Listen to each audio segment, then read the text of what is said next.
Auliaillah itu orang yang disenangi masyarakat, disegani masyarakat, dihormati masyarakat, punya peran dalam masyarakatnya.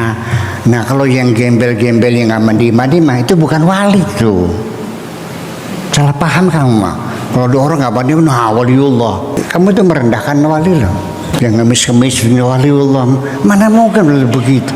Masa kasih Allah begitu? Iya, itu orang yang masih dalam proses untuk mencapai tingkat fana, ya, sampai dirinya tiada. Itu prosesnya seperti itu.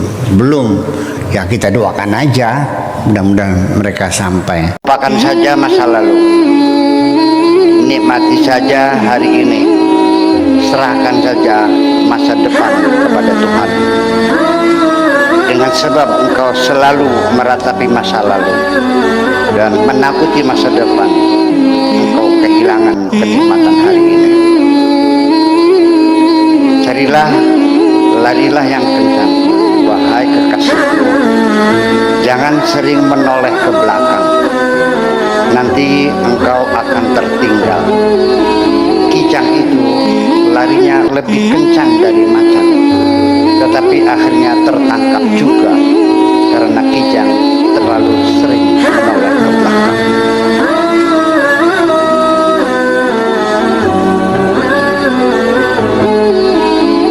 Assalamualaikum warahmatullahi wabarakatuh. Waalaikumsalam warahmatullahi wabarakatuh. Bismillah, tawakkaltu 'ala Allah, la haula wa la quwwata illa billah. Asyhadu an la ilaha illallah wa asyhadu anna Muhammadar Rasulullah. Allahumma shalli ala sayyidina Muhammadin wa ala alihi wa sahabatihi ajma'in, ma ba'd. Kita lanjutkan ke halaman 267. Paragraf kedua. Bismillahirrahmanirrahim. Ya khafuna, mereka takut, an yukhadu ala ghurbatin, takut mereka diambil atau dihukum dengan tiba-tiba.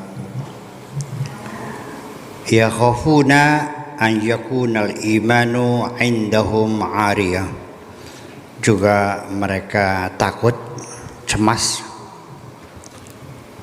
ya, yang dicemaskan adalah ayyukunul iman, barangkali iman mereka ariyah itu ditelanjangi, artinya ditelanjang, dalam keadaan telanjang. Maksudnya telanjang ini maksudnya terbuka tentang keaiban-keaibannya. Semua orang secara insting selalu ingin menutupi kekurangan-kekurangan yang ada pada diri masing-masing. Yang punya belang ya pengen nutupi belangnya. Tidak semua perempuan pakai jilbab karena mentaati agamanya, tapi hanya karena menutupi telinganya yang gede. Rambutnya yang tidak bagus, kan begitu. Ataupun untuk menutupi rahangnya yang besar. Nah, jadi pokoknya apa saja yang sifatnya kekurangan yang ada pada diri kita, itu selalu kita ingin menutupinya. Itu hal yang wajar. Ya. Ahadu afradi minhum, salah seorang di antara mereka, yatihi minallahi minanuhu wa ni'amuhu, didatangi atau mendapatkan anugerah dan nikmat dari Allah. Fatadkhulu qulubahum fi babi qurbihi, artinya akhirnya masuk ke dalam hati mereka, fi babi qurbihi, dalam pintu kedekatannya dengan Tuhan. Artinya dengan kenikmatannya itu hati mereka menjadi dekat dengan Tuhan. Yu'dzanu lahum bidukhul alaihi yuwalliha wa yatawallahum. Ya, mereka diizinkan untuk masuk kepada kehadiran Tuhan, ya, dengan dijaga dan dikawal. Yusayyiruhum min awliyaihi, lalu mereka dijadikan kekasih-kekasih Allah. Wa abdal anbiyaihi, dan wali-wali abdal. Wa ayani khalqihi, dan tokoh-tokoh makhluknya. Ayan itu tokoh, ya. Kalau di sini mungkin orang besar, atau dalam bahasa populernya stakeholder di satu masyarakat, di RT, di RW, di desa, di kecamatan. Itu ada namanya stakeholder, apa ketua yayasan, apa imam masjid, kepala sekolah, ya, atau cendekiawan di masyarakatnya, itu menjadi ayan, tokoh terkemuka di masyarakatnya. Ayan khalqi. Yusayyiruhum min syuyukhi ibadihi, mereka diangkat oleh Allah menjadi masyayikh, jadi guru-guru hambanya, wasalatin, dan menjadi sultan-sultan mereka, panutan mereka maksudnya. Apa itu? Yastanibuhum fil ardi, ya, diberi, mereka diangkat sebagai wakil di bumi ini, sebagai naib. Yastakhlifuhum fiha, dan mereka diangkat menjadi khalifah di bumi ini. Wa yaj'aluhum min mufarriji, dan mereka dijadikan hamba-hamba Allah yang mengesahkan Tuhan. Yu'allimuhum min ilmihi, dan mereka juga diajari dari ilmu Allah. Wa yuntiquhum bihikamihi, dan juga mereka diberi kemampuan untuk berucap dengan hikmah Allah.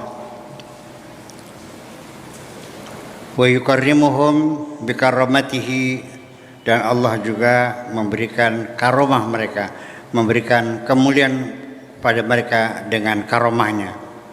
Wa yamudduhum bi amdadihi, dan Allah memberikan rezeki pada mereka dengan berbagai macam rezekinya. Yu'arifuhum ma lahum wa ma alaihim, dan juga diberitahukan mereka tentang apa yang menjadi hak mereka dan apa yang menjadi kewajiban atas mereka. Yurassikhu qadamal imani fi qulubihim, dan juga Allah memantapkan, ya, iman ke dalam hati mereka. Wa yaj'alu tajal ma'rifati, dan Allah membuat mahkota ma'rifat mereka ala rasi imanihim, di atas kepala iman mereka. Al-qadaru yakhdamuhum, qadar berkhidmat kepada mereka. Wal insu wal jinnu wal malaikatu qiyamun baina aidihim, baik manusia, baik jin, baik pun malaikat, mereka standby, qiyamun standby, baina aidihim, di hadapan mereka. Atawaqi'u ta'ti ila qulubihim, segala macam kemungkinan datang pada hati mereka. Wa asraruhum, dan rahasia mereka. Kullu wahidin minhum malakun, setiap seorang dan mereka ada satu malaikat fi nafsi, dalam dirinya. Qa'idun ala sariri siddati mamlakati, yang duduk di atas singgasana kerajaan dirinya, ya. Wa yabthu jundahu dan mengirimkan tentaranya fil ardi di bumi liaslahil khalqi untuk memperbaiki makhluk masyarakat munaqidatan melawan li iblis terhadap perbuatan iblis. Ini artinya segini ngomong banyak nih ringkasnya bahwa yang mendekatkan diri kita kepada Allah itu satu, kesadaran kita mendapatkan nikmat dari Allah. Ya, yang membuat orang itu jadi merasa dekat dengan Allah itu karena merasakan kebaikannya. Tadi dikatakan, ya, fatadkhulu. Ya. Ahadu afraji minhum ya'tihi minallah minanuhu wa ni'amuhu fatadkhulu qulubahum min babi qurbihi. Itu omongannya bahwa kamu juga merasa dekat dengan saya, dengan pengasuh Pondok Serabingan ketika aku sering memberikan kebaikan-kebaikan. Betul nggak? Umpamanya SPP telat, oke, saya garansikan pengurus tolong nih santri ini nih sementara belum ada jangan ketagih dulu, biar aja nanti tanggung jawab saya dah. Ya, sampai 6 bulan baik nggak apa-apa. Kemudian lagi seringkali saya suruh untuk belanja ke pasar susu keceng kusira. Betul nggak? Kemudian kalau ada keperluan saya pinjamin mobil. Dengan banyaknya engkau mendapatkan kebaikan-kebaikan, apa yang kau rasakan? Anda merasa dekat kan? Betul nggak?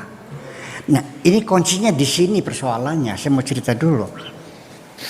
Kenapa sampai sekarang engkau tidak pernah merindukan Tuhanmu? Jujur nih, jujur. Sudah ada kerinduan nggak di hatimu? Jujur aja. Kenapa sampai sekarang hatimu tidak pernah mencintai Tuhanmu? Kenapa? Ya sebabnya itu juga kebaikan-kebaikan juga, karena selama ini engkau tidak pernah merasakan mendapat kebaikan-kebaikan Tuhan. Sebabnya enggak cinta karena engkau tidak pernah merasa kebaikan-kebaikan Tuhan. Sekalipun setiap hari engkau mendapatkan nikmat, dapat rezeki, bisa makan, bisa sehat, bisa itu segala macam, itu semuanya diklaim oleh kamu sendiri, ini adalah hasil kerja kerasku. Ini adalah hasil jerih payahku. Kini kepokok oli peres keringet banting tulang. Selama engkau menerima nikmat dari Allah, engkau halau, kau tutup pikiranmu, nggak usah ingat Tuhan. Ini adalah hasil jerih payahku. Sejak itulah engkau tidak pernah jatuh cinta. Coba bagaimanapun juga orang jatuh cinta juga berdasarkan kebaikan dong. Kecuali nafsu syahwat itu malam ya. Kamu masih puber, ngeliat perempuan yang seksi, bahenol, gamoy, apalagi? Montok, gembleng, ya, seksi, roknya cingkrang, ya kan? Tergila-gila kamu kan? Kamu bilang cinta kan? Itu tuh bukan cinta, itu mah nafsu syahwat. Beda dong. Orang cinta itu adalah kesiapan kita memberikan pengorbanan untuk membahagiakan orang yang kita cinta. Itu namanya cinta, itu namanya syahwat. Jadi kadang-kadang anak-anak kita juga belum bisa membedakan antara nafsu syahwat dengan cinta. Nah, aku mencintainya, kamu tuh belum mencintai siapa-siapa. usiamu baru 19 tahun. Kamu tuh belum mencintai siapapun. Kamu baru mencintaimu dirimu sendiri. Iya, jadi cinta kan berdasarkan kebaikan. Nah, ketika engkau sudah sadar ini adalah anugerah Allah, kebaikan Allah, nikmat dari Allah, rezeki dari Allah, tidak bisa dihindari. Lama-kelamaan Anda merasa makan mencintai orangnya Allah yang maha baik itu. Andai kan seorang perempuan menolak cintaku, terus tiap bulan aku kasih uang 10 juta, minta mobil saya kasih, minta rumah, menolak cinta saya. Setelah 10 tahun saya kasih uang tiap bulan 10 juta, lama-lama jatuh cinta enggak? Enggak. Benar. Lah ya itu persoalannya. Jadi kalau engkau ingin mencintai Tuhan, cobalah baca, kau syukuri semua kenikmatannya itu, dan kau sadari itulah pemberiannya. Baru Anda merasa dekat dengan Tuhan. Itu satu yang perlu sampaikan. Nah, nanti ketika engkau sudah menjadi hamba Allah yang dekat dengan Allah, Allah akan kerahkan jin, setan, malaikat, iblis, semuanya itu, manusianya juga termasuk burung-burung, akan dikerahkan berkhidmat kepadamu. Orang yang dekat dengan Allah diberi keistimewaan, yaitu akan dikerahkan wa usyira li Sulaiman junuduhu minal jinni wal insi wat tayri fahum yuzaun. Ya. Tentara Sulaiman dikerahkan semuanya, dari tentara jin, tentara manusia, tentara setan, burung-burung, yuzaun, semuanya diberikan job description, siap membantu Nabi Sulaiman.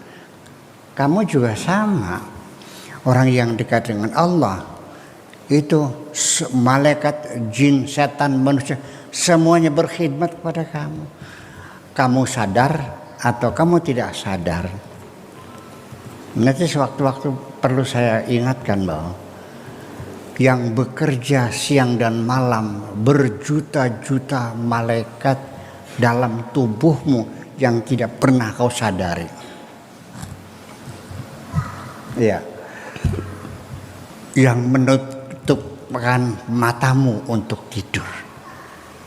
Malaikat bekerja dan membukakan matamu untuk membangun kamu dari tidur. Yang memeras keringatmu ketika engkau merasa panas. Dan semuanya yang memutar darahmu sekujur tubuh melalui pembuluh darahmu dari ujung kepala, ujung kaki, ya dipompa oleh darah. Itu tidak bekerja sendiri, ada yang mengerjakan semuanya dan Anda tidak tahu.